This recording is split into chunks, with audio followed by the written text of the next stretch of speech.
So 2025 is now over, and yet the horrors persist.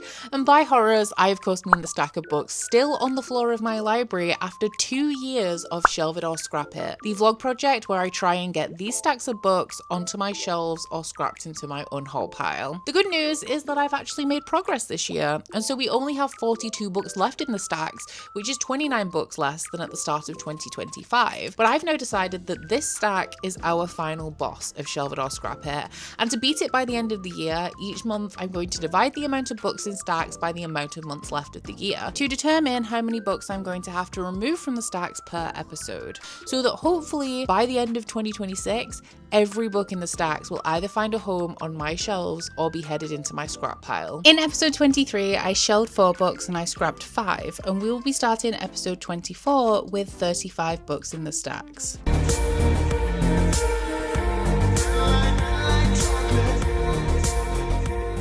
Hello my guys, welcome to episode 24 of Shelve It or Scrap It, the vlog series on my channel where I try and get these stacks of books behind me onto my shelves through any means possible, usually through a process of reading them and then deciding whether I'm going to be shelving them or scrapping them into my unhaul pile. So if this is your first encounter with Shelve It or Scrap It, then congratulations, you have 23 episodes to catch up on. So I will leave the entire Shelve It or Scrap It playlist down below for you to peruse at your leisure. But for those of you who are regulars here, guys, it's Magical Readathon month, so you know exactly what that means. And if you don't, let me tell you. So the Magical Readathon is my favorite readathon on this platform. I have been participating in this for like 7 years, pretty much the entire time that I have had a channel. And I will of course link the announcement video down below in case you guys want to get involved or prepare yourself for the next round of Magical Readathon, which will be in September.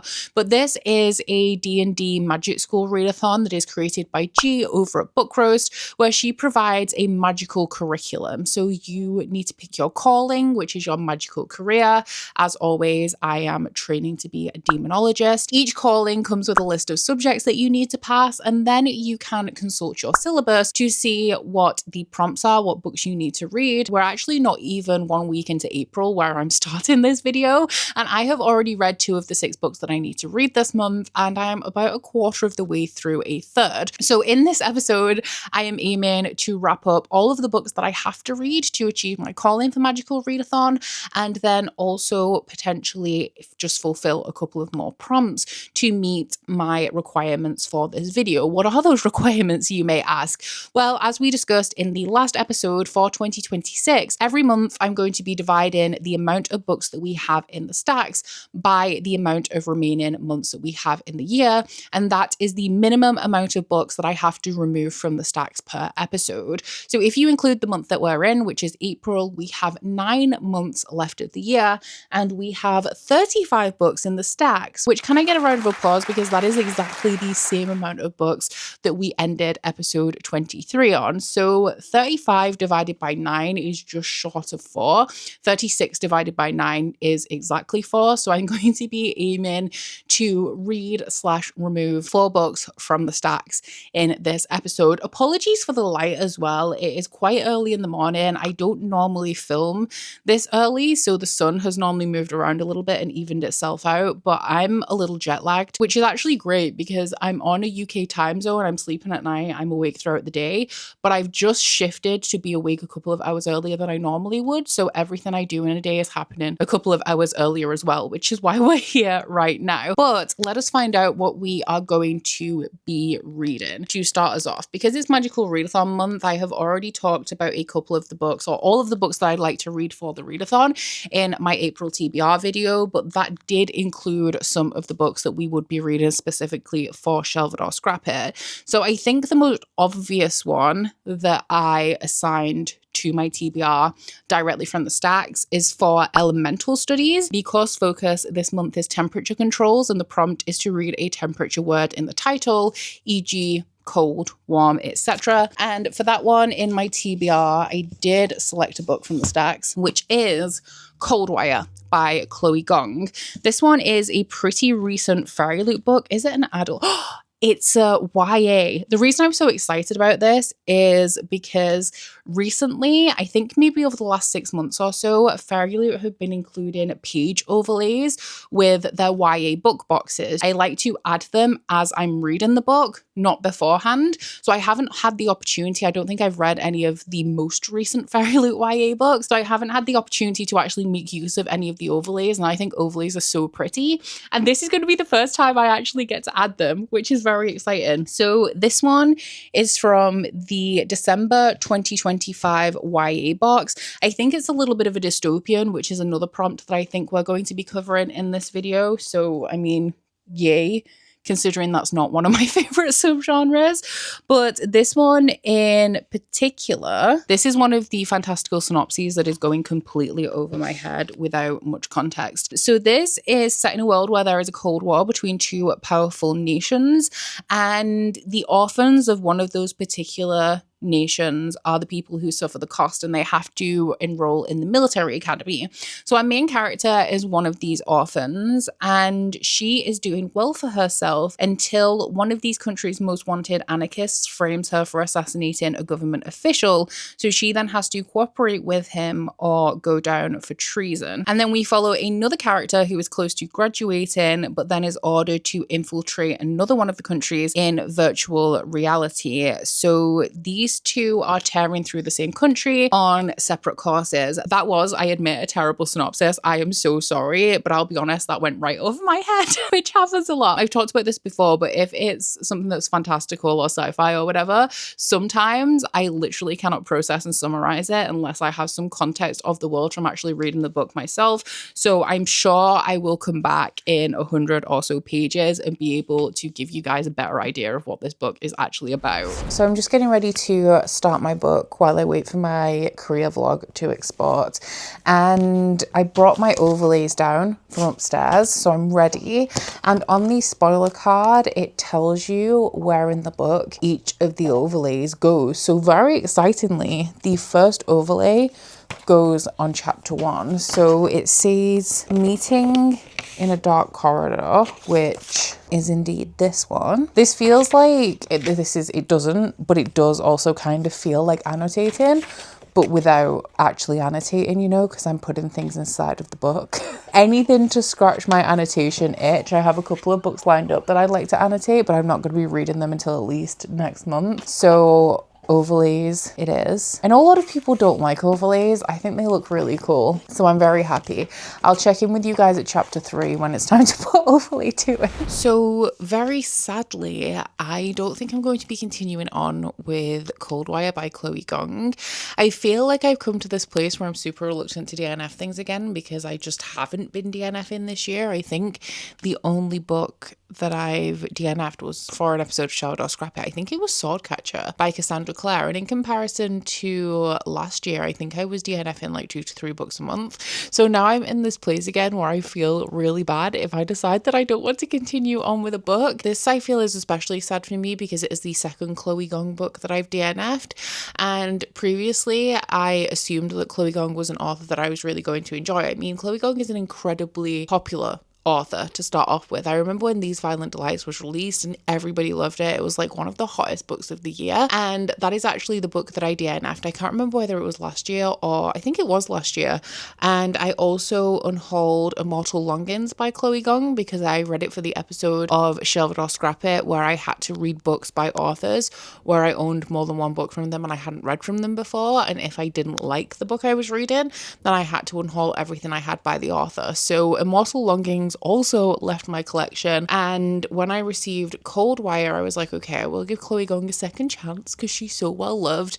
And honestly, there's nothing wrong with this book. I did really struggle to lock myself into this one, so I have been listening to the audiobook at the same time as reading along, and honestly that is the only way that I could focus on this because I just don't think I find Chloe Gong's writing especially engaging for me. I felt the same way about about these violent delights where I just really struggled to want to pick up the book, but also to stay engaged with the book when it was in my hands. This one was a little bit easier for me when I did pick up the audiobook, because that obviously keeps you locked in. You can't just put the book down and wander off when it's still playing in your ears. And throughout the course of me reading this, I made it 112 pages into it, 114. I'm up to chapter 8. Throughout the course of what I read of this, I was not enjoying it while I was reading it. I wasn't not enjoying it while I was reading it. I kind of was just reading it, you know? I didn't have positive or negative feelings.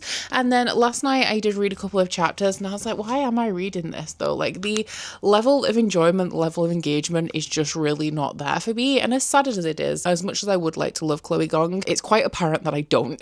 I can't really force that. So, you know, along the ethos of only reading books that I'm excited about this year, Coldwire is unfortunately going to be hitting my unhaul stack. Really unfortunate as well, because yesterday I filmed my Our Fantasy Bingo TBR. This is one of the books that I included in that TBR, and now I'm pretty sure that this, well, I can't say for sure, but this video might go up before that one, so that one is now like low-key a little bit out of date.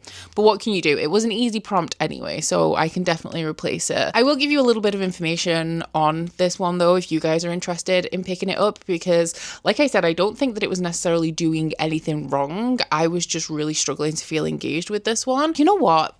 It's actually like kind of interesting in terms of the synopsis, and there is a part of me that's intrigued about where certain elements of it are going to go, but it's the execution that I just feel like wasn't doing anything for me. But this is following two characters who are from the same country. These are kind of adjacent countries. They're separated by water, but they are at war and they are fighting for power. So the main characters are from Medulo, I think that's how they pronounced it in the audiobook, and they are orphans and they live in a different country called Ottawa, and Ottawa uses orphans from that other country to fill their army and fight against the country. So our two main characters are both orphans, and just because they're from this other country, they are wards of the state, which means that they are forced to attend a military academy. They're also charged for the privilege of that, and they end up like racking up all of this debt for things that they didn't choose. Like, they have to pay for a military academy that they're forced to attend, and then they have to perform a mandatory military service undercover, typically in this other country, because obviously they blend in really well. So one of our main characters is somebody who is in the academy. She's part of the military and she is really good at her job. You know, she does everything without question. And one day she is framed for the murder of a senator by this renowned terrorist so that he can kidnap her and make her help him in one of his missions. The other character that we follow is the daughter of a senator, so she should be afforded a little bit more privilege because of that, but she still has all of this debt and all of this mandatory service that she has to perform, and she gets her first posting as somebody who needs to go undercover, but the posting that she's been given is a little bit unusual, and it's also a double posting, which is rare, where she has to team up with the son of the headmaster of her academy. The thing that's a little bit more interesting about this to me is the way that the orphans are used by the country that they live in, that they, I guess, pledge their allegiance to forcibly fight against the country of their birth, that they actually have no ties to, no loyalty to. They're kind of just like used as fodder by this country that is supposed to provide them citizenship. And the discussions that obviously are going to arise from that, we also have a lot of discussions about AI in here, because they built this virtual world called Upcountry, which is to replace the regular world because it's not a great place to live. Like, there's been pandemics, there's pollution, like in some cases the air is poisonous, and so everybody kind of exists more upcountry in this virtual world, and it's actually more the virtual space that these two countries are fighting for, because the more power they hold within this virtual space, the more power they hold in real life, because real life is now this virtual space. So those topics I think were interesting. The narrative and the way that we were going to explore those topics, not so interesting to me, but I do really think, well, I don't think there's anything wrong with Chloe Gong's writing at all. I wouldn't say it's bad writing. It just really doesn't work for me. So Coldwire, I am sadly going to be putting down. This does put me in a little bit of a pickle though, because I'm not going to use my DNF scroll for Magical Readathon so that I can count a DNF as a book for the prompt. I am actually going to try and pick another book that fulfills this prompt, but the problem is that it is a little bit of a specific one. I am just going to check the exact wording of it. Book with a temperature word in the title, so things like cold and warm. So it says temperature word. And originally, because of the examples given as well, my original thoughts were, of course, cold, warm, hot, cool, all of which I probably have at least one book that has one of those words in. But then I realized you could also have things like burning, freezing, but then my brain gets confused with like weather words and also fire words. I don't know if I have anything in here that has any of those in it, because I do definitely have things on my shelves. The question is though whether that's going to help in terms of what we're trying to do here, because what if I read it and put it back, then it doesn't count towards the 4 books that I have to remove from the stacks per episode. When I say my brain keeps getting confused with like fire words and weather words and confusing them with temperature words, I just saw Dawn of the Fire bird and I was like, oh my god, it's got fire in it, but fire is hot. It's not something that you would necessarily use to describe hot. You describe something as burning hot, so I feel like burn and burning would work, but fire, I don't feel like is the one. I mean, we do have one here. Is it a book that I want to tackle right now? No. The one in question is The Book That Wouldn't Burn by Mark Lawrence. I don't want to get into a Mark Lawrence series right now, especially because I've learned recently that all of Mark Lawrence's books are somewhat connected, which kind of makes sense based on some little inklings that I picked up in Prince of Thorns and what I know about the Book of the Ancestor series, because I've read 2 books in that. So I kind of want to go back and reread the Book of the Ancestor before I move on. I'm not pursuing the Prince of Thorns books, but I still want to get like as most of the connectivity out of that as possible. And then I feel like I would be shelving that because I do own the whole series. And where would that put us? In trouble is where that would put us, especially because I'm looking at where that would go and it's not good. I do have a book on my cart that is an arc that is now overdue, so I feel like that would be a good option. Let me just take you over there. So these are all of my current arcs. These are the ones that I still have to come, that are still released, and these are the ones that are overdue. So this one, I actually think I picked this one up kind of unsolicited, like it wasn't my choice to get this one, and I might actually unhaul it because I'm not sure I want to read it. Let me know if you have read The Book of Blood and Roses, and I mean, if you really enjoyed it, I might give it a try. But the book that would fulfill the prompt over here is Hot Desk by Laura Dickerman.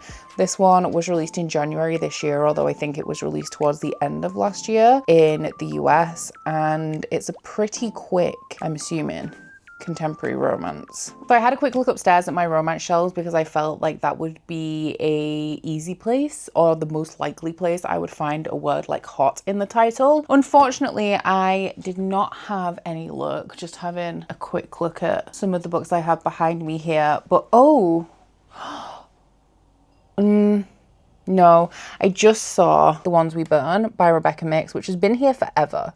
So it would be great to read that and get that off my TBR, but I don't know, I'm a super pedantic person, so using the word burn isn't my preference. If I can use words like cold, cool, warm and hot, I mean like icy would count. I feel like it's just not exact enough for me, and it would really annoy my brain if I went down that route. So considering I do have a book that better fits the criteria of this prompt, I have decided to go with Hot Desk by Laura Dickerman. And what that means is, because this came from my TBR cart, if I do shelve this, it's not going to be going back on my cart, so I can fill the gap that we've made there immediately. Unfortunately, because the shelf or the section of the cart that it came off is the place where I store my arcs, that does mean that the only thing that we have that can replace it is Happy Ending by Chloe Leese, which is actually a book that I swapped into the stacks for this episode because it is on my Magical Readathon TBR. It's an easy prompt to replace, just obviously this arc is for this month, So being able to prioritize it and get on my TBR was a win. I guess I'll just have to work that out outside of this episode. And you know what? Let's not even talk about the fact that Starside is not in a slot. It's just balancing on top. We just don't talk about that. We're also not going to talk about the fact that I just filmed my unboxing yesterday and I received 2 more arcs. And I am going to be reading Hot Desk by Laura Dickerman, which I picked up at the Penguin Michael Joseph Siren Summer Party last year. The reason why I was interested in this one is because it is an office rivals to lovers kind of story, like The Hating Game by Sally Thorne, which is my favorite contemporary romance of all time. In case you didn't know, I feel like after years of not really talking about that book, I've been mentioning it in literally every video recently. But this one is 2 rival editors, 1 career making opportunity, 1 shared desk. And that's pretty much all of the information that I have, because the back of this one is just a email inbox with some of the things that they kind of message each other. I was keeping this in mind for a different prompt for Magical Readathon as well, because there is one, not one that I need, but if I was fulfilling extra ones, there's one for a book with unusual formatting, and this has a bunch of mixed media like text messages and email conversations in it as well. But it does also, of course, perfectly fit for this prompt, which is one that I do actually need for my career, and I'm pretty sure I have other books with unusual formatting on my shelves that I can use if I do get to that other prompt. I will say I don't think that the average rating on this is great, but I am still willing to give it a try because it's very reminiscent of something that I love. I just hope that it doesn't try to copy the thing that I love too much, where it just tries to do the same thing again, and that I can enjoy the tropes in here because I've enjoyed them before, but then this is still like its own thing. It feels like The Hating Game meets Flatshare, because we have the office rivals to lovers thing, but then also the fact that they share a desk. So we'll see. I have accidentally read a little bit more of this than I anticipated without bringing you guys an update, because I am 200 pages into this now. I'm past the halfway point, but honestly, I was contemplating DNFing this quite frequently throughout the first 100 pages. And while I feel like I'm past that point now, I wouldn't say I'm enjoying it. I'm not enjoying it. I feel like I come in and out of it with this book. But something that I very quickly remembered when I started it is that this is more of a contemporary than it is a romance. I'm pretty sure somebody mentioned that in my comments when I hauled this, because I literally thought this was just a rivals to lovers office romance kind of deal, but it's actually surrounding a dead author's estate, and these 2 editors are trying to win the estate for their publishing companies. So this is set shortly after COVID, where everyone is going back to work. However, you know, office working conditions have changed over recent years. So a lot of people work from home.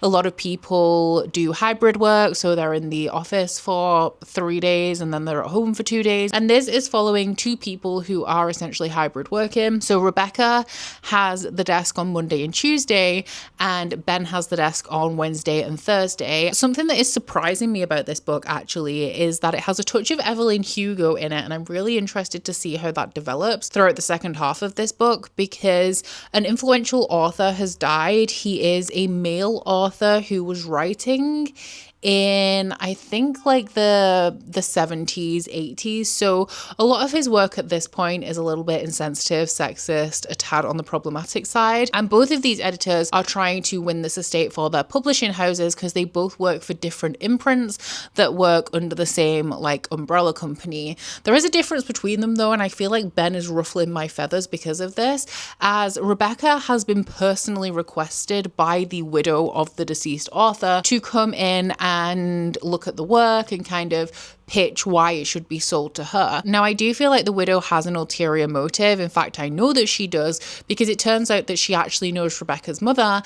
and this is all kind of a ploy to get Rebecca's mother's attention, because they were best friends in the 70s when they both worked for the same publication, and they haven't spoken in years. Ben, on the other hand, has been building up a friendship with the dead author's son, so he tries to worm his way into the estate through that route. These 2 who are sharing the same desk, I don't don't think they necessarily know that they're both going for the same estate, but they do keep leaving each other very crossed signal kind of messages on post-it notes on their desk. And that is the only joy that I'm really getting from this book because of the misunderstanding that they're coming to. Like right in the very first chapter of this book, Rebecca finds a cactus on the desk and she's like, wow, that's a weird plant to have on your desk. I wonder why he's put it there. And then he turns up to work on Wednesday and he's like, damn, like, why's Rebecca got a cactus? And is she going to water it? So they start making barbed comments about this cactus without being overly aggressive because they want to remain professional, but also kind of being like, what's your deal with the cactus? But the cactus actually seemingly belongs to neither of them. And that's kind of like mixed signals messaging that I'm really enjoying about this. We do have a third perspective in here though, which is what is really giving the Evelyn Hugo vibes. Obviously we have that setup of Rebecca has been specifically requested to deal with this by the widow of this author, and she has no idea why until she turns up and she thinks that maybe her mother has something to do with it. But then we actually follow her mother in the 70s when she's friends with the author's now widow and also a bunch of other people who are in the industry at the same time. So at this point, I'm just really trying to kind of piece together what the whole point of this thing is. And also, I do know it's going to turn romantic at some point, but honestly, I've got 150 pages left. They haven't even met. I think he's caught one glimpse of her on a Zoom call and he thought that she's attractive, but he still doesn't know who she is. And so I don't feel like anything, if it does try to go too heavily down that romance route, I feel like it's going to end up feeling a little bit rushed. But now that I do know her, I have remembered that this is more along the contemporary lines. I'm actually kind of more open to see where it's going, because at the beginning of this, I was getting incredibly frustrated with it quickly because I do find it unnecessarily wordy. There is a writing style that I sometimes associate with books about publishing or journalism where everything just feels so pretentious. And I feel like this is walking a very tight line in that regard, where I do feel like some parts of it are a little bit too pretentious and I really just could care less. And sometimes it pulls me in with the humor a little bit. I wouldn't say I'm laughing out loud, but maybe it gets a smirk out of me, you know? So I'm kind of teetering on what side of the line I feel like this falls at the minute. It's also incredibly dialogue heavy. And one of the things that I like the least about this is that it introduced like so many characters that are irrelevant in like the first chapter. Like Rebecca goes to work and it's like, oh, Sandra never unmutes herself, which is a recurring joke at this point. But then there's this random guy that she knows in the office. She has her boss who runs the publishing company. There's her mum. There's her sister, I think, or is it her best friend? There's just so many side characters. And then the frustrating thing is that we then move to Ben's perspective and he works in the same office with a whole bunch of different people, and he definitely has a sister, and he then gets a part-time job at a pub where you have the regulars and the woman that runs the pub, and then you get to Jane, who's Rebecca's mum's perspective, and everybody in that perspective is from the 1970s. And how am I supposed to keep track of all of these people who play a tiny, mostly irrelevant part of this story or only serve as the punchline of a recurring joke? So I think if this was solidly just a contemporary romance, I would be so over it, because obviously with a contemporary romance, you don't necessarily know how the characters get to where they're going, but you know where they're going, like you know what the end point of the story is going to be. Because this is going along the contemporary fiction a little bit more, I'm a little bit more in the dark about what direction this plot is going to take, and that has made me more reluctant to give up on this one, because there is some curiosity there about what the actual point of this whole thing is. So I finished Hot Desk by Laura Dickerman, and unfortunately I didn't love it. I feel like this tried to do too much at once, and I mean, to be honest, it did at its core only try to attempt two things, but in my opinion I don't feel like those two things necessarily had to be together in the same book, and at times I really wondered why they are. And I do feel like there's potentially an issue with the marketing of this one, because it reads like the synopsis, which I did find one, there's one in the inside dust jacket, but it reads like a contemporary romance synopsis. It says the Flatshare meets the office by way of Nora Ephron in this sparkling novel about two rival editors in competition for the career opportunity of a lifetime while forced to share the same desk. It also talks about how they have this like passive aggressive battle with post-it notes and how that escalates, and the only thing that, oh hey Hey baby.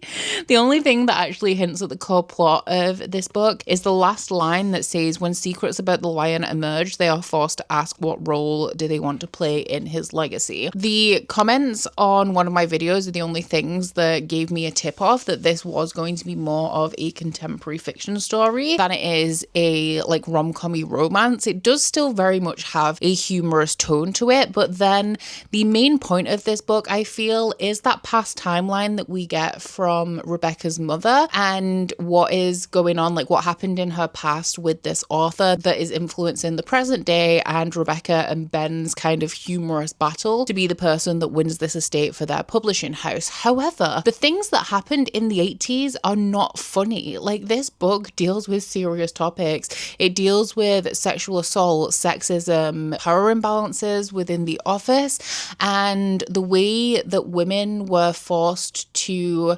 relinquish their ambitions and their dreams, but also the ways that women were forced to submit to men, both personally and professionally. And while you have this current running through the entire book that does intersect the timelines, you also have this pointless contemporary office rivals to lovers story, which at the page 200 mark, as I said, they hadn't even met. It was around page 250 by the time they'd actually physically interacted and said more than like 4 lines to each other. And yet this book ended on a sex scene. I just don't get it.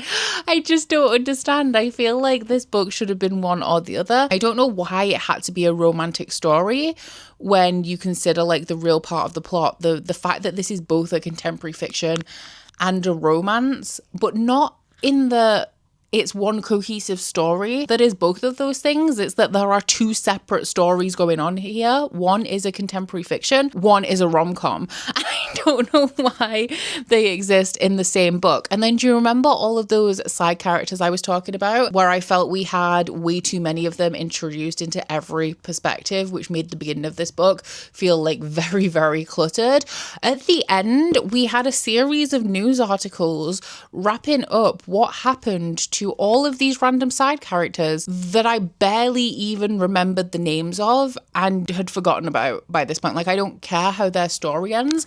They literally formed random little anecdotes throughout the book that I wouldn't even say was a recurring thread. It's almost like this is part of a series of interconnected standalones, and all of these people have their own book. That is kind of how they were mentioned in here. Like, I'm supposed to know and care who these people are, when realistically, the time is not dedicated to them enough for me to really care and for them to be anything more than just a kind of supporting character that gives the main characters some backstory and make them feel fully fleshed out. Like, the side characters were just props in this book. So why did I then have to read like 5 news articles about how they were doing at the end of this book? Don't get it. So I did give this a very low 3 stars, I think, because I did enjoy the storyline that we had that ran from like I think it was the 80s, the very early 80s, and then connected with the present day timeline. Although the execution of it wasn't the most riveting thing I'd ever read, I wanted to know what happened to Rebecca's mother to cause her not to talk to her friend for around 40 years. So that was kind of my driving force to pull me through this. But that is, I would say, probably the only thing that I enjoyed about it. And I would be very surprised if there weren't books out there that executed this type of storyline much better than this one did. So I'm pretty sure that we can say with conviction that this is going to be a scrap. Then we can move on to pick our next book from the stacks. So I now have 2 books to read for this video and 2 prompts left for Magical Readathon. So I have been fulfilling them in order. At this point, you don't have to. There's no significance to reading the books in order. It's just the way that I've been working down the list. But I do think I'm going to skip over the next one that we have. I'm going to be aiming for shapeshifting this time. The course focus is volume modification, and the prompt is is flip a coin. If it lands on heads, read a book under 400 pages. If it lands on tails, read a book over 400 pages. Now, I would typically flip the coin in this video, but I did already do that in my TBR. And the book that I had in for this prompt is Happy Ending, which is the one that we have now shelved on my TBR cart. It landed on heads, so I had to read a book under 400 pages, and I'm going to be sticking with that. But I'm not going to be reading Happy Ending anymore because that's now over there, and I do still need to read it soon because it's an arc for this month, but it's not in the stacks, so I feel like I might as well pick one from here while it's such an easy prompt to fill. And I'm sure there's plenty of books in here that are under 400 pages because that's not an incredibly small number, but there's a book here that's quite short. I don't know yet, you can just about see it. I have wanted to read it since I hauled it towards the end of last year, and I'm taking this as the perfect opportunity to do so. So this one is 302 pages, so well within the parameters of this prompt. I'm actually surprised it's that thick because I feel like it looks thinner. And this was one of the books that was sent to me in my welcome package when I became an ambassador for Bloomsbury Archer, which is Bloomsbury's fantasy imprint. So thank you so much to Bloomsbury Archer for sending this one my way. It wasn't on my radar until it arrived on my doorstep, but it sounds so good. It is historical fantasy, which doesn't always work for me, but given the direction of this and also the time period, I feel like it's something I can really get into. Also, sorry if you can hear Kami snoring because I can hear her. She's awake, but I can hear her rumbling behind me. So this starts off in 1592, and one of our two female main characters is the daughter of a secret alchemist who is destined to bring disaster to those around her. Our other main character is Miriam, who is a creature born of shadow. It says, forged by the dark art, she's doomed to exist for eternity and destined to be alone, consuming souls for sustenance. So when these two meet, Miriam offers Sybil a bargain that she will grant Sybil reincarnation and the chance to change her fate in exchange for her soul, which causes these two to continuously meet across centuries. So because of the length of this and the focus, I feel like I don't want to jinx myself or expect too much, but I feel like the prose in here has potential to be really beautiful. It reminds me of kind of like The Invisible Life of Addie LaRue meets something like the Winter Night trilogy by Catherine Arden. I'm really intrigued about the themes of fate, reincarnation. I don't think I've read a book that executes the trope in a way that I have adored, or I don't know if I've read a book with this trope at all, but I do love the idea of soulmates that keep meeting in every life. And this one, while it seems like there's going to be a little bit of business there, like within The Invisible Life of Addie LaRue, where Addie makes a bargain and it turns out to be not exactly what she wanted and leads her into a life of incredible loneliness, I do feel like we're maybe going to have some romantic undertones in here and also themes of inevitability that keep bringing these two together. So I actually have sprints starting in about 90 minutes. I'm teaming up with Win from Literary Diversions to do some sprints over on Patreon. I have some things to post out, but aside from that, I am just going to settle in and do some reading this afternoon. And as this is quite a short one, I'm hoping to make quite a dent in it. And I'm very enthusiastic about this one. I really hope I love it. I am 110 pages into As Many Souls as Stars, and I was right about this one, guys. I'm having a really good time. I've just reached the end of the first time period, which is 1592, and something I didn't really think about with this being set in the late 1500s is that it does intersect with the timeline of witch hunting in the UK. This one is set in Ipswich, or near Ipswich, I guess. That is the biggest settlement in this area, and our main character comes from a magical family where the firstborn child is always a witch. However, the firstborn daughters are cursed. So her father is the current witch of the family, and he does not really have a relationship with his daughter because in his mind he failed to do the right thing when she was a baby, which would be to kill her to stop this curse from taking root and taking a hold on his family. So while he couldn't save her out of love for the fact that she was his child, that also inhibits him from actually having a relationship with her. Sybil Sybil is, however, very close to her mother up until the point where her mother becomes pregnant with her second child, which they're hoping is going to be a son, and the child does turn out to be stillborn, which drastically alters Sybil's mother's mental state, and she kind of retreats into her bedroom where her father is constantly drugging her to keep her calm.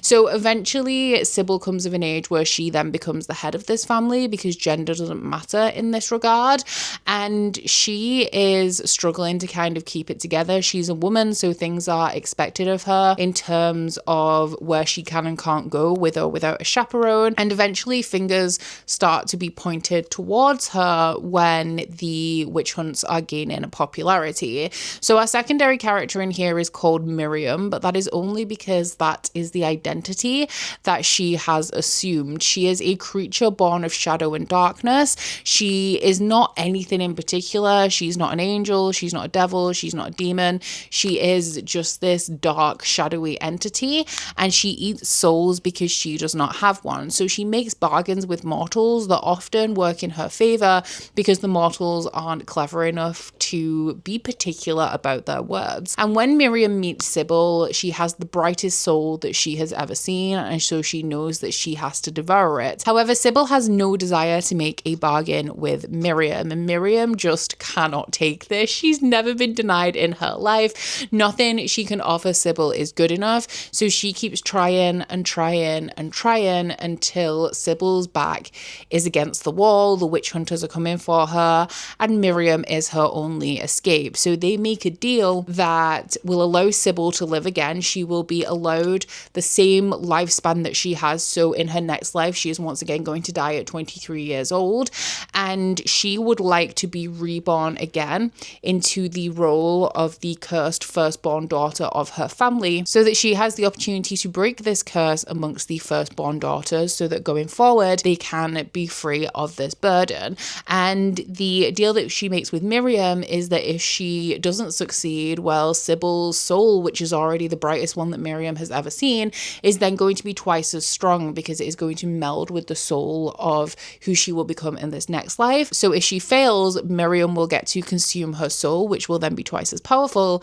And if she succeeds, which is very unlikely, then Miriam will leave her to her mortality. This one, as I anticipated, is very nicely written as well, which you guys know writing style is the most important thing for me. And I really feel like that's helping me to sink into this one. I feel like it has a really great, rich atmosphere, and it's kind of saturated with this feeling of not only, I guess, melancholy, but also longing, because Sybil is just trying her best. She's living in this world that is stacked against her, and still she's trying to do the right thing that serves her, but also protects her family. And even as she's coming to the end of her first life, as the witch hunters are closing in around her, her first thoughts are for her mother and protecting her mother. Also, when she asks to be reincarnated, when she literally has no hope left and no options, instead of just asking for a chance at a better life, which is offered to her, like all of her problems solved, like she gets an opportunity to live outside of the bounds of this cursed daughter role, she actually chooses this life again so that she can make it better for the women in her family who are going to come after her. So I'm really excited to see where this is going to go from this point, because I'm like a third of the way through the book now, and we've only just hit the end of the first timeline. Obviously, in the synopsis, it lays out the fact that this is going to be a relationship between these two that spans centuries, and the next timeline I'm getting into is 1762. So I'm wondering, actually this says intermission 1762, so I'm wondering if this is going to be a short section of the book before we dive into a different timeline, because I'm wondering like how many perspectives, like how many eras we're going to pop up in this book with the amount of pages that we have left, and the fact that we're still like 300 years before modern times. I had a bit of a cozy reading afternoon, which I'm carrying into a cozy reading evening, and so I only have about 100 pages left of As Many Souls as Stars, and I'm here with some more comparisons because I do still feel like it definitely has elements of The Invisible Life of Addie LaRue and also The Bear and the Nightingale by Catherine Arden, but I would like to add 2 more books into the mix. The first being Diary of Blood by S.T. Gibson, especially with, I feel like, the atmosphere and also this element of having a partner in the relationship that nobody really likes. It's different. It's very, very different. There are themes of abuse within here, like just in general as well. But the relationship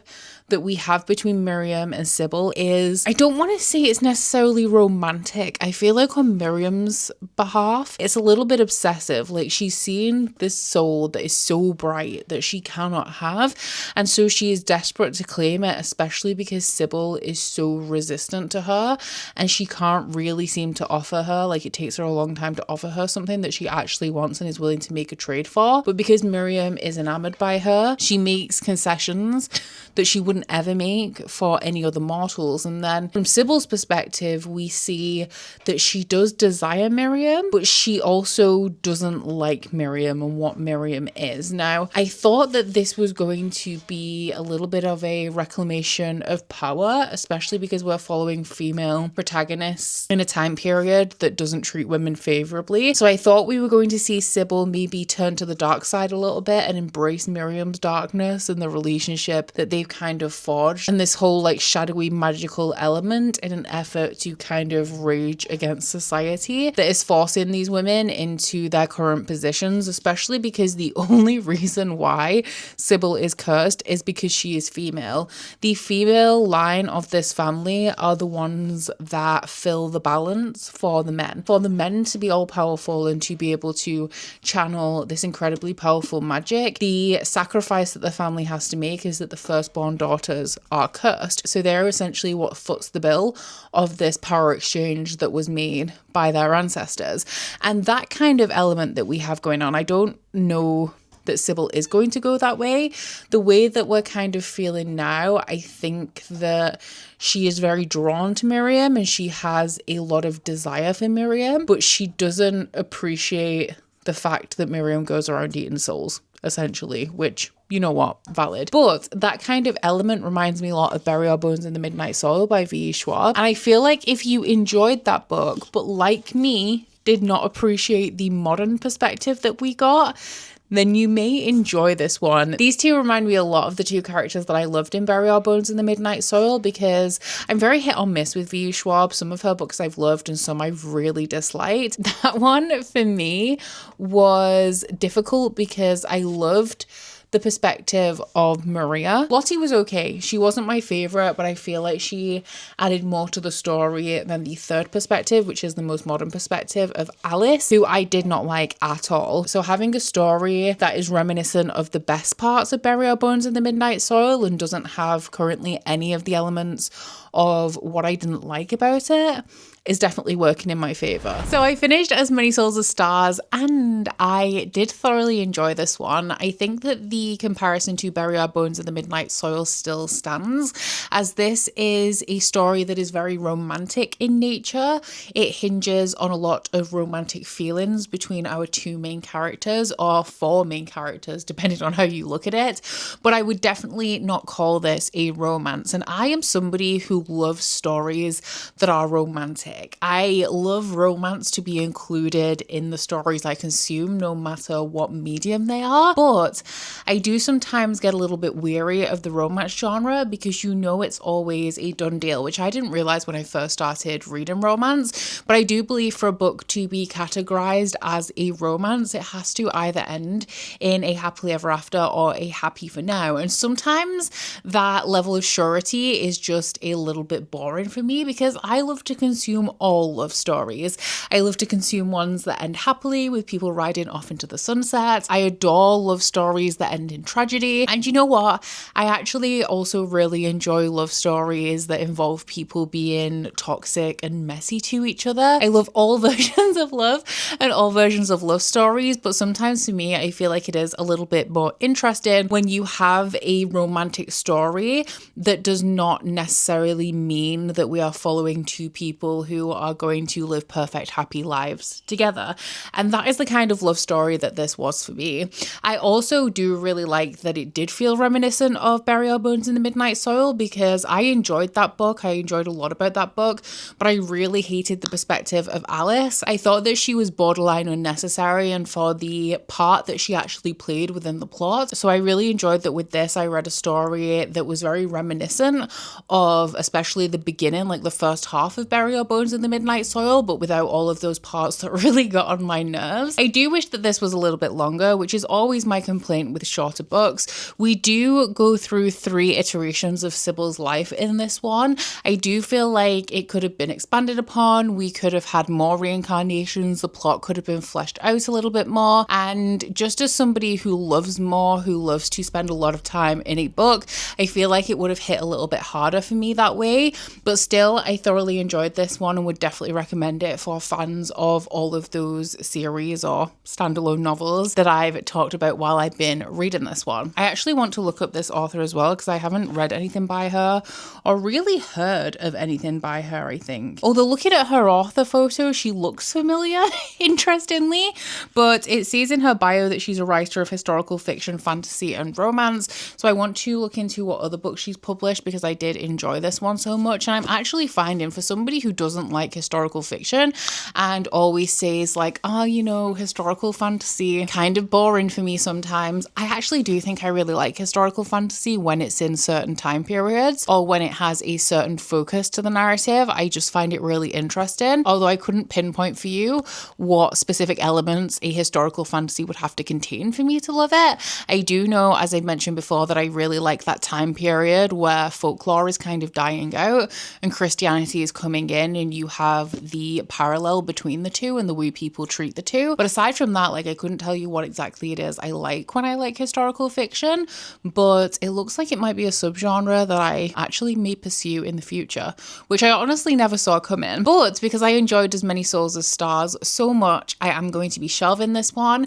I do think that this is a book where in 6 months to a year I could decide that I don't really need to keep this on my shelves anymore. But for now, I had a good enough time with this one that I would like to hold on to it a little bit longer. I did give it 4 stars. So it's not one of my new favorite books of all time, but I think tonally, atmospherically, writing style, had a really good time with this one. So we'll just keep hold of it for a little bit longer. Where are we going to put it though? That is the question. The next prompt for Magical Readathon, my final prompt for Magical Readathon actually, which I can't believe I'm almost done this early into the month. We're like just past the halfway point. And my last prompt is for lore. The course focus is ancient speculative lore, and the prompt is to read a book that is a dystopia or a utopia. So I do have a book that is in the stacks selected for this one, but obviously as we're going to be shelving As Many Souls as Stars, I'll see if I can find a dystopian on my shelves. I think we're going to go and try and shelve this upstairs, but I'm not too hopeful actually, because dystopia is not one of my favorite genres, but also it's having its moment again, I feel, with things like the Silver Elite, which I don't really have much interest in because I didn't love dystopian the first time around. There were series that I enjoyed within the genre, but as a genre, not my favorite. And also Daggermouth has just been released. I think it's been picked up by a traditional publisher, so that's going to be redistributed soon, and also has glowing reviews. But aside from those two, I can't really think of any standout dystopians from recent years, so it's not the kind of thing that I've seen frequently in things like sub boxes. So we'll go up and we'll see what I can find, but I'm not sure I'm going to find anything. So I've had a quick glance over these shelves, and while I am like 90% sure that something here is going to be like dystopian or utopian, but I'm just not aware of it, there's nothing that is obviously jumping out at me. But I do have this bag, which, as you guys know, I do have, I think, 5 of these bags now that do also keep TBR books in. And this is one that specifically has my thrillers in because I worked with Book of the Month for a couple of years. So I amassed a ton of hardback thrillers. So I put them all in here just so they were together. But this is obviously dwindling because I'm no longer collecting hardback thrillers, and 95% of the thrillers and mystery books that I read, I do unhaul after reading. So I have quite a significant gap in this now, but I don't have anything to fill it with. So I thought we could maybe take something like one of the book of the month books that's something like literary fiction off here and put that into the bag, because obviously eventually this bag is going to be empty, so I need to start refilling it with something else so that we can shelve As Many Souls as Stars. So I think the author is Natasha Siegel, so it's going to be going right down here. My only criteria for the bags is that I don't put books that I've read in there. They're all unread. So we would have to take something from Book of the Month off this higher shelf. And I'm happy, I think, for now to go with Keke by Vaishnavi Patel, which is a like historical, I'm pretty sure literary lean-in fantasy. So we can drop that in the bag, which means we can move these guys along a bit. And this one is quite a tight shelf, but hopefully there's now enough space for Dark and Hollow Star. I mean, literally only just.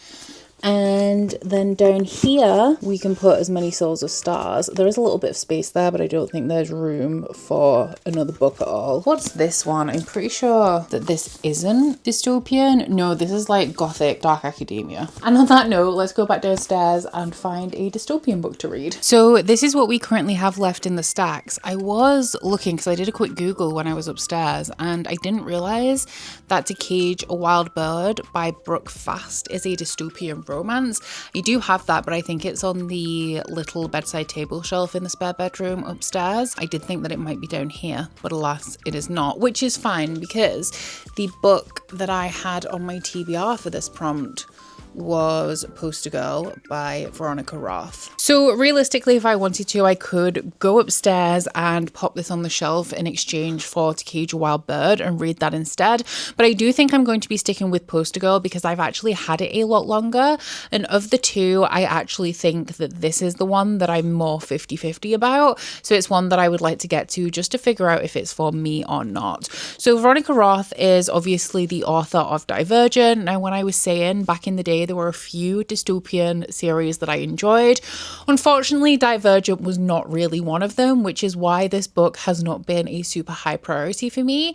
And actually, considering the popularity of the Divergent series, I feel like nothing Veronica Roth has published since has hit even close to the same heights that Divergent did. So I'm not expecting the most from this one, but it is actually quite a short book. It might actually be shorter than As Many Souls as Stars. It's only 267 pages. I wonder if it's a standalone. I'm actually really not sure. It has a lot to do with eyes, which is a little bit scary. And this cover, this is a Fairy Loot exclusive. I think it's just a different colorway, but it always reminds me of Nicole Richie, and I just can't get that out of my head. This one was actually as well for the adult fantasy Fairy Loot box where the actual theme was dystopia, so 100% fits for Magical Readathon. This is a world that was controlled by the delegation, and their slogan was "What's right is right."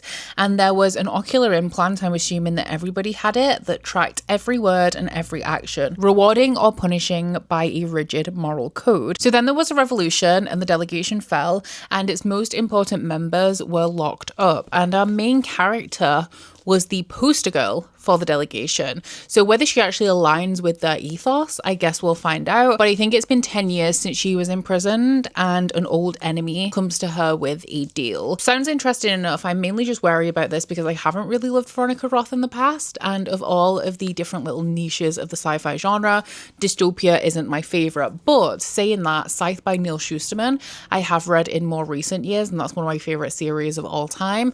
That one is a utopian, but as we know, all utopians are actually dystopians. Good morning, guys. It is 6:15 a.m. and I am on my way out on this fine Saturday morning for record store day.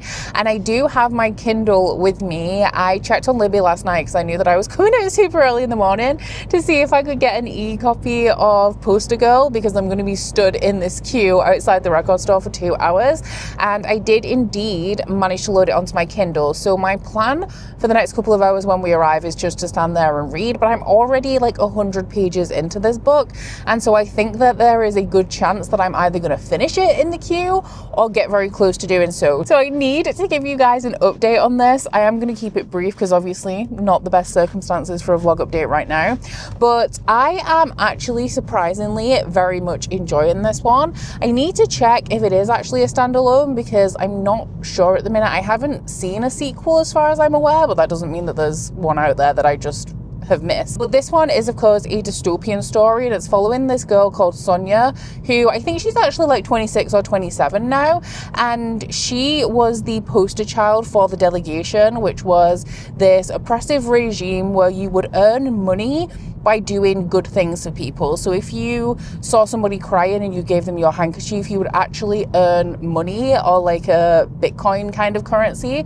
from doing that, and it would rank you like amongst everybody else in the world, and you can then obviously like spend the money on things that you need to survive. Sonia's family actually were part of the government for the delegation. Her father worked there, and so when this system collapsed, herself and her family were all put into this community that was created. It's kind of like a prison or an area for all of the people associated with the delegation to live, so that the rest of society can like reform and they are out of the way with their harmful ideas.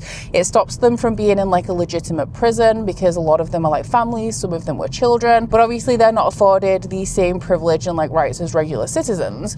So Sonia has been in this place for like 10 years. All of her family are dead now. She's had a couple of boyfriends, also all dead, and there has been a current initiative that was petitioned for by somebody outside. I think it's called the Aperture, the place where they live, and somebody outside petitioned for the children of the delegation to be released because they were kids like when all of this stuff was going down. So is it really fair that they're imprisoned for the rest of their lives just because they grew up in families that were important to this regime?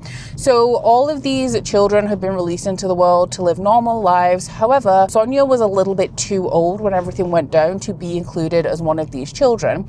And on top of that, she was actually the kid that posed for the photograph that was the poster for this entire regime. So her face was plastered across the world with all of these slogans. And so not only can she not be free because of her age, but also because she's incredibly recognizable, because she was the face of government propaganda that everybody saw everywhere, like literally every single day of their lives. So one day somebody from her past, who she considers an enemy, it's somebody who converted when the regime she was a part of fell. This guy converted to the enemy side, which is now I guess the good side, and he comes to visit her and tells her that he has a mission, and if she achieves it then she will win her freedom. So the mission that she has is that she has to find this missing girl, because the delegation had a strict one child per household rule. There were certain privileged people that could petition against this rule, and Sonia's family, actually she has a second child herself, so her family were an exception to the rule.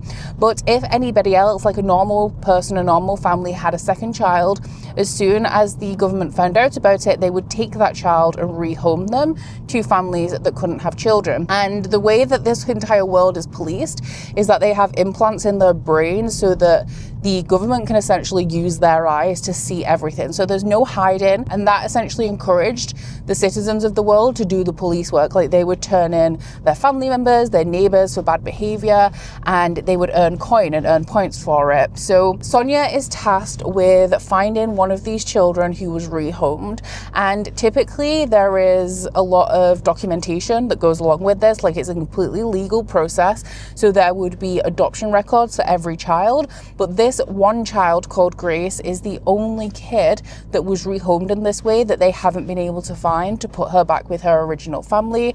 And Sonia thinks that it's this kind of useless mission that they've sent her on so that they can be seen as being benevolent, be seen as giving her a chance, because you know it's not her fault that her family just happened to be in the government. It's not her fault that as a child she was put in the role of this poster child, but she actually doesn't think there's any hope of finding this child, so it's just like a useless mission. So the government government can say that they tried, but she obviously like doesn't think she's gonna succeed. I'm actually surprised. The first couple of chapters I wasn't super interested, like I wasn't getting engrossed, but since then I've actually had a really good time with this. I'm finding it really interesting, really engaging.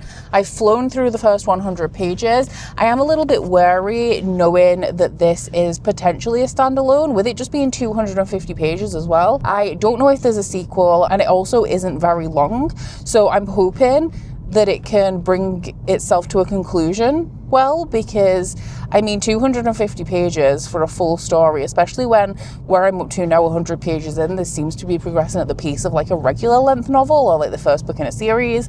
I just hope that this can continue to be as engrossing as it currently is, but also wrap everything up nicely. Saying that though, I am about to jump on my phone immediately and find out if there is any more to this series so that I know kind of what to expect for the next 150 pages. I am genuinely shocked by how much I enjoyed Poster Girl by Veronica Roth. I think it's actually my favorite book that I've read in this vlog, which is wild actually. But going into this, I don't think I knew that it would have such a strong mystery plot line, almost like thriller adjacent actually, with how everything kind of comes together, because our main character Sonia is in pursuit of this missing child, Grace Ward, and there are actually so many threads in this book that I am shocked that they all managed to come together, even ones that I'd kind of forgotten about along the way, like little loose ends that I thought maybe were just there to flesh out the backstory of our character or add a little bit of extra dimension. Everything came to a close at the end and wrapped up neatly, which I loved, because this is only 270 pages. So I was obviously, like I've mentioned, I was a little bit worried about that, because short books always have me a little nervous. Like I'm always nervous when I get a short book, because I'm like, what if it doesn't deliver the depth or the intricacy or the complexity that I require to enjoy a book? But this one proves that you don't need a beefy page count to deliver a well-rounded, enjoyable, engrossing, interesting story. So I am very impressed by this. Who knew that in 2026 I would be becoming a Veronica Roth fangirl? And you know what? I am actually definitely more enthusiastic about picking up more from Veronica Roth in the future now. Not the new Divergent book though, which I have seen has just been announced, I'm pretty sure, at BookCon. That will not be for me. I will not be reading that one, but I know that Veronica Roth has actually written quite a lot. In the front of this book, it only has Chosen Ones. It actually doesn't have Divergent, and I'm wondering if Chosen Ones is Veronica Roth's only other adult story up until this point. You know what, actually, the first book in the Divergent series was fine. It was the sequels where it really went downhill, and I didn't read 4 because at that point I really didn't care, and honestly I still don't. But Chosen Ones is about heroes actually. I don't know if that one is a standalone, but there is some praise for it at the back. It doesn't have a synopsis, but it says they were the chosen ones. Saving the world made them heroes. Saving it again might destroy them. And it does also say that it is the best-selling adult debut from Veronica Roth. So maybe I'll pick that up in the future. I'll also look into Veronica Roth and see what she has published kind of since 2022. I do think at this point I'll probably stay away from her YA, but I'm very interested in picking up further adult releases from Veronica Roth, especially if any of them have a more mystery-centered plotline, because I didn't know going into this that this was something I would love. I guess there is kind of precedence. There's books like this that I am interested in, like Dark Matter by Blake Crouch. That's kind of like a sci-fi thriller, right? And I do actually really like sci-fi horror. So it does kind of make sense that dystopian mystery would be something that I liked. I think I just went into this thinking, oh, Veronica Roth, it's going to be like dystopian romance, you know, in the same vein as Divergent. And because it was something different, I actually enjoyed it. So that does mean that we're going to be shelving this one. It is supposed to be the last book of this vlog, but I actually have a gap on my bookshelf that Wolfsong by TJ Klune came out of. This has been on my TBR for a few months. And so I've just left the gap open for it in case I wanted to keep it after I've read it. I am listening to the audiobook of this though. I'm almost 200 pages into it. And at this point, I'm having an okay time with it. And I think that is because I'm listening to the audiobook. I think that if I was reading this physically, I would have hit my limit with this book a long time ago because there is a lot of things in here that I'm not enjoying. So I don't think this is going to go back on my shelf when I finished it. I think this is going to be a goner. So I'm going to go take this upstairs, and we've had some developments upstairs actually since the last time you were up there, which maybe you'll see when we go. I'm going to go shelve this on the bookcase upstairs, and I have a TJ Klune book up there that I think I'm going to bring down to put where Wolfsong went, which is, hey babes, hello, thank you, which is where the rest of my TJ Klune books live. Oh my god, look how much room we have for activities now. We got rid of the bed this weekend. This room is no longer a spare room. I am very excited for what this room is going to be, but it's going to take, I think, I want to do it quickly, but I think it's still going to take around a month to turn it around. We took a little bit of the wallpaper off the walls just to kind of see what the plaster was like underneath. And you know, it's not great. I have seen much worse though in this house. So I think that we can work with it and turn this room into a more usable space. What that does mean though is that this bookcase is going to go into retirement. So many bookcases have come down and gone up throughout the course of Shelve It or Scrap It, which is wild because I actually don't think prior to that any of the bookcases have been packed away in this house. But for us to get all of the wallpaper off and start working on this room, I am of course going to be boxing up these books, which is probably going to cause problems for us because this is the main bookcase of hardbacks that we work with when we're rearranging stuff. But speaking of that, let's get Poster Girl shelved. Veronica Roth should be hanging out on this shelf. We have Lexi Ryan here, Marie Rakowski, and then we have A Treachery of Swans by A.B. Poranak. And you know what? This is a really tight shelf actually, so this is really going to benefit from having a slimmer book on it. So A Treachery of Swans by A.B. Poranak is the one that I'm going to be taking out, and Poster Girl is going to slot perfectly in that gap. That was such a good choice. I now have this bag of books, which typically lives on top of this bookcase, and in here I have the Fairy Loot edition of In the Lives of Puppets by TJ Klune, and in its place I'm going to be putting A Treachery of Swans, and then this one hopefully should slot right in there. In the Lives of Puppets is also one of the books that I have in the stacks. It's one of the books that I accidentally have 2 copies of. I like to keep hold of both copies just as insurance in case I love a book so much that it becomes like the next thing I want to collect. I actually don't really foresee that happening within the Lives of Puppets, but you know, just in case. So I want to prioritize that one sometime soon because realistically 2 books, 2 copies of the same book taking up space in my house, not ideal when I have other books floating around that could also be taking up that space. So hopefully we'll get to read that very soon in a future episode. But we are about to draw this episode to a close. I have achieved my goal. We are ending this episode with 31 books in the stacks, which is exactly 4 less than we started with. So for this episode, 4 books were attempted. 3 of those 4 books were completed, and 2 of the completed books I actually shelved, which I feel like it's been a little while since I've enjoyed books enough to shelve them. I don't feel like we do a lot of shelving these days. This one I did expect to like. Honestly, I was hoping for 5 stars from As Many Souls as Stars. I wanted it to impact me a little bit more than it did, but I definitely still enjoyed it. I really liked the writing style, and it's a constant struggle for me to find writing styles that actually really engage me. So finding a book that actually did that is enough for starting to earn a place on my shelves. And then this one, honestly, I would have predicted this as, if not a DNF, then definitely a book that I would have ended up scrapping after reading it. I am so shocked by how much I enjoyed this one. I'm shocked that this is the best book that I read in this episode. Even when I put it on my April TBR for Magical Readathon, this was one of the ones that I selected as a book that I felt like I should give a try because I didn't foresee it being a book that I loved enough to care that much about it. And here we are. My favorite book of the episode.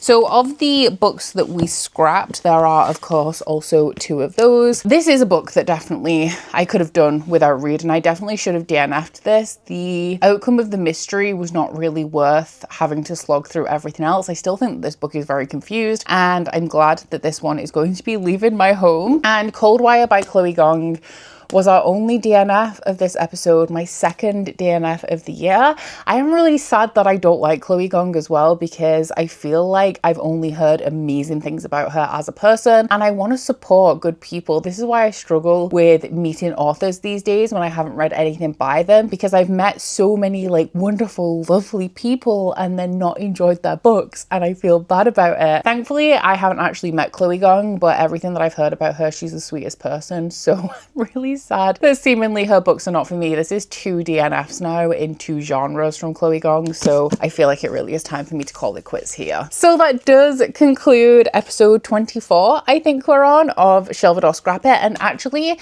I can reveal to you guys what I'm going to be doing for episode 25, because I've been wanting to get back to basics with how we select the books for a little while, just because I feel like when I have a theme like Magical Readathon, I already kind of go in with a expectation of what I'm going to read. So going into this episode, like, I knew which books in the stacks fulfilled the prompt, so I knew what my options were if I hadn't already narrowed it down to a specific book in my TBR. And with the exception of swapping like Cold Wire for Hot Desk, that's the only really surprising thing that we had in this episode. And as I've said a million times, one of the things that I love the most about Shelve It or Scrap It is the spontaneity. I have such a rigid TBR outside of this.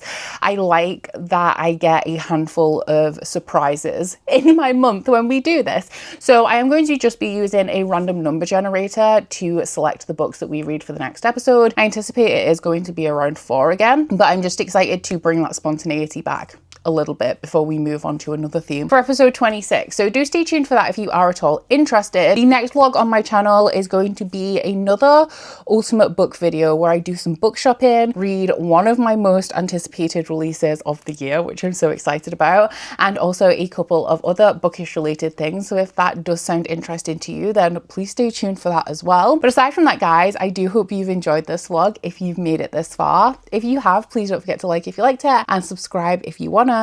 And I'll see you guys next week. Bye! Oh, you bite your friend like chocolate. You say you'll go where nobody knows, with guns hidden under our petticoats. We're never gonna quit it, no, we're never gonna quit it, no.